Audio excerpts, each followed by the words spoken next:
Indore police ने scheme number 78 से एक ऐसी महिला को गिरफ्तार किया है जो हॉस्टल, जिम और पब तक प्रतिबंधित ड्रग्स और कोकीन सप्लाई कर रही थी। यह हाई प्रोफाइल महिला स्कीम नंबर 78 के खुद के बंगले से इस पूरे अवैध व्यापार को चला रही थी। शहर के टीनेज लड़के लड़कियां इस महिला का टारगेट होते थे, जो इसे आंटी कहकर बुलाते थे। इतना ही नहीं, सपना, काजल, प्रेरणा और प्रीति नामों से भी शातिर महिला के कूट बने हुए थे। इंदौर पुलिस ने देह व्यापार और ड्रग्स माफिया के खिलाफ अभियान शुरू किया है, जिसके तहत ये कार्रवाई की गई। पुलिस जानकारी में यह भी सामने आया है कि महिला के तार माया नगरी मुंबई से भी जुड़े हुए हैं। दरअसल इंदौर पुलिस ने कुछ दिनों पहले बांग्लादेशी युवतियों को अवैध तरीके से बॉर्डर पार कराकर इंदौर लाकर उनसे देह व्यापार कराने के मामले में 15 से ज़्यादा आरोपियों को गिरफ्तार किया था। उनसे पूछताछ में शहर में ऑनलाइन सेक्स रैकेट चलाने वाले सैंडो उर्फ सागर जैन का नाम सामने आया था। पुलिस ने सैंडो को दिल्ली से उसकी गर्लफ्रेंड के फ्लैट से गिरफ्तार किया, इंदौर लाई। पूछताछ में सैंडो ने विक्की परियानी, धीरज सोनतिया, कपिल सहित 2 महिलाओं का नाम बताया जो जिम, पब और रेस्टोरेंट में ड्रग्स सप्लाई कर रहे थे। अब तक पूछताछ में बड़ी संख्या में ये महिलाएं लड़कियों को ड्रग्स एडिक्ट होना बता चुकी हैं। पूछताछ में और भी नाम सामने आएंगे।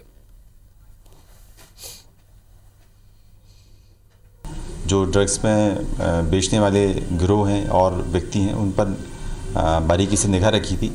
तो कल शाम को एक 78 में रहने वाली महिला है जो C21 के पीछे कहीं नशीले पदार्थ की डिलीवरी देने जा रही थी।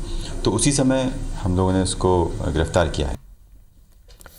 और ज्यादा बातचीत के लिए हमारे संवाददाता दीपक यादव हमारे साथ जुड़ गए। दीपक, इंदौर जैसे शहर को नशीला बनाने के लिए ड्रग्स माफिया लगातार काम कर रहे हैं और उसमें ये महिला भी वही भूमिका निभा रही थी। कल ये एक खेप देने जा रही थी ड्रग्स की, लेकिन पुलिस ने पकड़ लिया।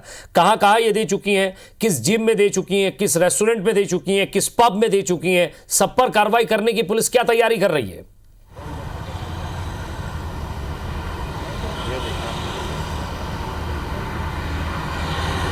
देखिए विजय, लगातार ड्रग्स के मामले में लोगों की गिरफ्तारियां की जाए और उसी में ये हाई प्रोफाइल महिला, जिसे आंटी के नाम से ज़्यादा जाना जाता था, कभी सपना आंटी के नाम से, तो कभी प्रीति आंटी के नाम से, तो कभी प्रेरणा आंटी के नाम से, ऐसे तमाम नाम हैं जो इस महिला के निकलकर सामने आए हैं। और ये काफ़ी हाई प्रोफाइल महिला है जो कि ख़ास तौर पर जो बड़े लोग होते हैं, जो टीनेजर्स हैं, उनको ये टारगेट करती थी। और एक तरीके से कहा जाए कि ड्रग्स के साथ साथ ही देह व्यापार में भी ये महिला लिप्त थी। जिस तरीके से पुलिस अधिकारियों ने बताया है कि इस महिला के द्वारा बाहर से कई बार लड़कियों को इंदौर बुलाया भी गया और उन्हें उनके ग्राहकों तक पहुंचाया भी गया था।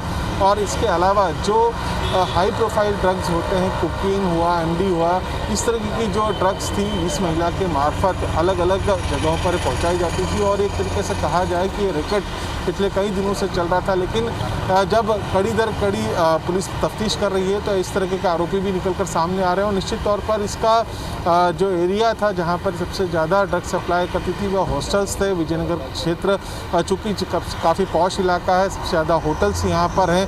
आसपास स्टूडेंट्स के अलावा कई रईस घराने के लोग भी यहाँ पर इस क्षेत्र में रहते हैं, तो इसका कनेक्शन हर जगह पे था। हालांकि पुलिस इस महिला से लगातार पूछताछ कर रही है और भी पूरी तफ्तीश की जा रही है कि महिला कौन थी, मतलब इसका बैकग्राउंड क्या रहा है और किस तरीके से जुड़ी हुई है। लेकिन अभी तक की जो जानकारी निकलकर सामने आई है उसमें इससे कनेक्शन केवल मुंबई ही नहीं बल्कि विदेश के एजेंटों तक भी इसके कनेक्शंस थे और इस तरह की जानकारी फ़िलहाल पुलिस ने दी है। लेकिन इंदौर एक बड़ा शहर है, मिनी मुंबई भी इसे कहा जाता है, और किस तरीके से यहाँ पर ये ड्रग्स का रैकेट चल रहा था उसके जो है परत दर परत अब चीज़ें निकल कर सामने आ रही हैं। लेकिन ये बहुत बड़ा नेक्सस है जिसको लेकर पुलिस अब आगे भी और जांच करेगी। लेकिन अभी तक जो कड़ियाँ निकल कर सामने आई उसमें ये जो हाई प्रोफाइल महिला है जिसे आंटी के नाम से जाना जाता है, इसका सबसे अहम किरदार माना जा रहा है। और हो सकता है कि जब इस महिला से और पूछताछ की जाएगी तो कहीं और भी रसूखदार या बड़े नाम सामने आ सकते हैं जो कि इस पूरे गोरख धंधे में इन्वॉल्व हैं। जी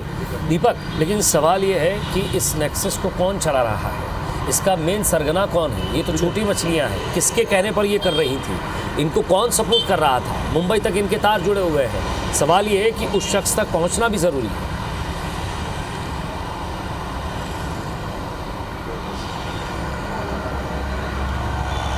यही तो सबसे बड़ी बात है विजय कि अभी तक शुरुआत हुई थी बाणगंगा इलाके में बांग्लादेशी जो लड़कियां थीं उनसे पूछताछ, उनको रेस्क्यू करने के साथ फिर जब ये कड़ियाँ खुलती गई तो सेंडो का नाम सामने आया, जिसे दिल्ली से गिरफ्तार किया गया। 2 आरोपी इसमें अभी भी फरार हैं।